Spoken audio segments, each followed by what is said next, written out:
नमस्ते दोस्तों। स्वागत है कहानी सुनो ऑडियो में, जहां हम लाते हैं आपके लिए प्यारी प्यारी कहानियां।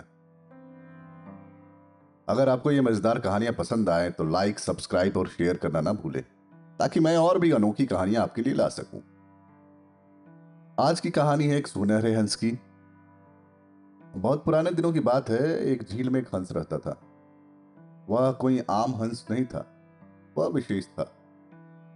उसके पंख औरों की तरह सफेद नहीं थे। उसके पंख सुनहरे थे, बिल्कुल सोने की तरह। हंस जब झील में बैठा होता था तो पास ही के एक झोपड़ी में एक बूढ़ी औरत अपनी बेटियों के साथ रहती थी।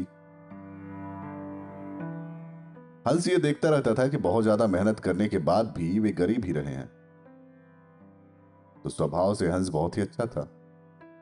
तो एक दिन उसने सोचा कि क्यों ना मैं इस बूढ़ी औरत के परिवार को यार एक सुनहरा पंख दे दूं, जिसे बेचकर ये अपना जीवन यापन कर पाए और अच्छे से जिए। ऐसे बेचारों के पास खाने के लिए भी रहता है, देख करके बड़ी दया आती है। उसके साथी दोस्तों ने उसे मना भी किया कि देखो, इंसानों की फितरत लालच की है। तुम उन्हें कितना भी देते रहोगे, तुमसे हमेशा ही और की महत्वाकांक्षा रखेंगे। पर हंस ने किसी की बात नहीं सुनी और वो उस बुढ़िया के पास जा पहुंचा। उसे देखकर बूढ़ी औरत ने कहा कि मेरे पास तुम्हें देने के लिए कुछ नहीं है। हंस मुस्कुराया। हंस ने कहा, लेकिन मेरे पास तुम्हारे लिए कुछ है। और बूढ़ी औरत को पूरी योजना बताई कि मैं तुम्हें रोज एक पंख दूंगा, तुम वो पंख जाकर के बेच देना। वो सोने का पंख है, मैं कोई आम हंस नहीं हूं, मेरे ये सारे पंख सोने के हैं। बूढ़ी औरत को हंस की योजना पसंद आई और उन्होंने उस पर आगे बढ़ने का विचार किया।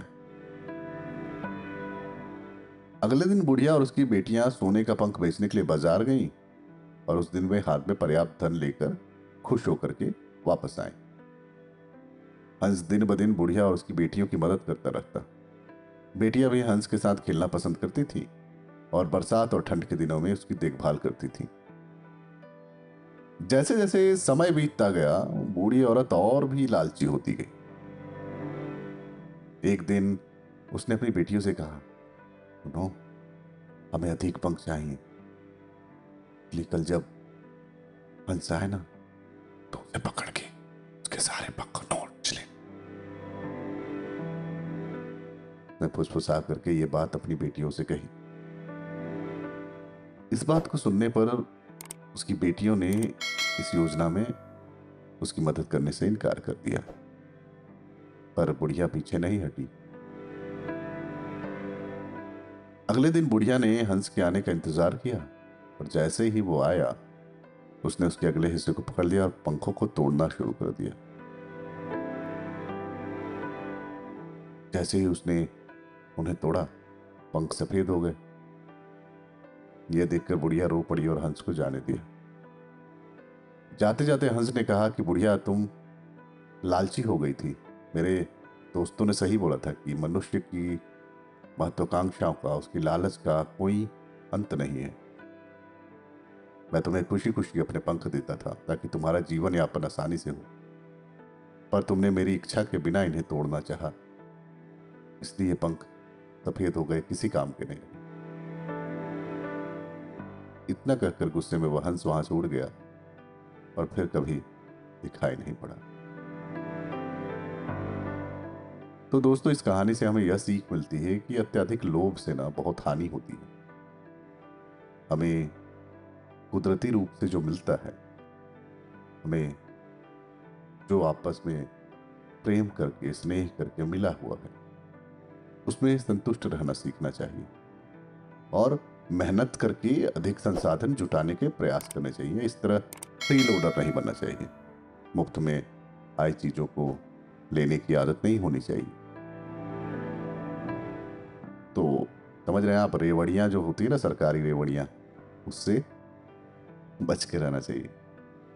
क्योंकि दोस्तों, जब आपको फ्री में किसी चीज की आदत पड़ जाती है ना, तो आपके अंदर काम करने की, उस चीज को पाने की जो तमन्ना होती है ना, आपको आगे बढ़ने का जो पुश वो महत्वाकांक्षाएं देती हैं आपको, वो धीरे धीरे सुसुप्त पड़ जाती है, सो जाती है। जैसे ये मेरे आंखों देखी बात, जब से लोगों को फ्री में चावल राशन मिलना शुरू हुआ, शराबियों की संख्या अचानक से बढ़ गई, क्योंकि उनके खाने पीने का, भूखे रहने की जो समस्या थी वो फ्री में सॉल्व हो गई। आदमी बेसिक 3 चीजों के लिए ही कमाता है, रोटी, कपड़ा और मकान के लिए। शहरों में हमें मकान के लिए स्ट्रगल करना पड़ता है, पर गांव में छोटी जगहों पे ऐसी समस्या अधिकतर लोगों को नहीं है। होंगी कुछ लोगों को, मैं इस चीज को बिल्कुल नकारता नहीं हूं, परंतु अधिकतर लोगों को नहीं है। पर जब खाने की समस्या हल हो गई, कपड़े आपकी समस्या हल हो गई, तो आपके पास बचता क्या? आपके पास समय बचता है।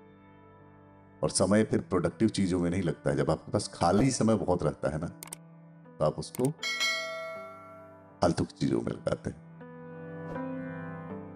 वो बोलते हैं ना, खाली दिमाग शैतान का घर। बस बस वही चीज होती है। खाली दिमाग शैतान का घर बन जाता है और आप उल्टे सीधे चीजें करने लगते हैं। तो दोस्तों, ये कहानी तो यही खत्म होती है। मिलते हैं एक नई कहानी के साथ अगले एपिसोड में। आप हमारे इस वीडियो को लाइक कीजिए, हमारे चैनल को सब्सक्राइब कीजिए, हमारे बारे में अपने दोस्तों और रिश्तेदारों को बताइए, वीडियो शेयर कीजिए, कमेंट्स में हमें भी बताया कीजिए कि आपको हमारे ऑडियो कैसे लगते हैं। और हाँ, ये कहानी सुनो ऑडियो की फैमिली ग्रो करने में मेरी थोड़ी मदद कीजिए। खुश रहिए, अपना ख्याल रखिए और खुशियां बांटिए। इसी के साथ विदा लेता हूं। धन्यवाद।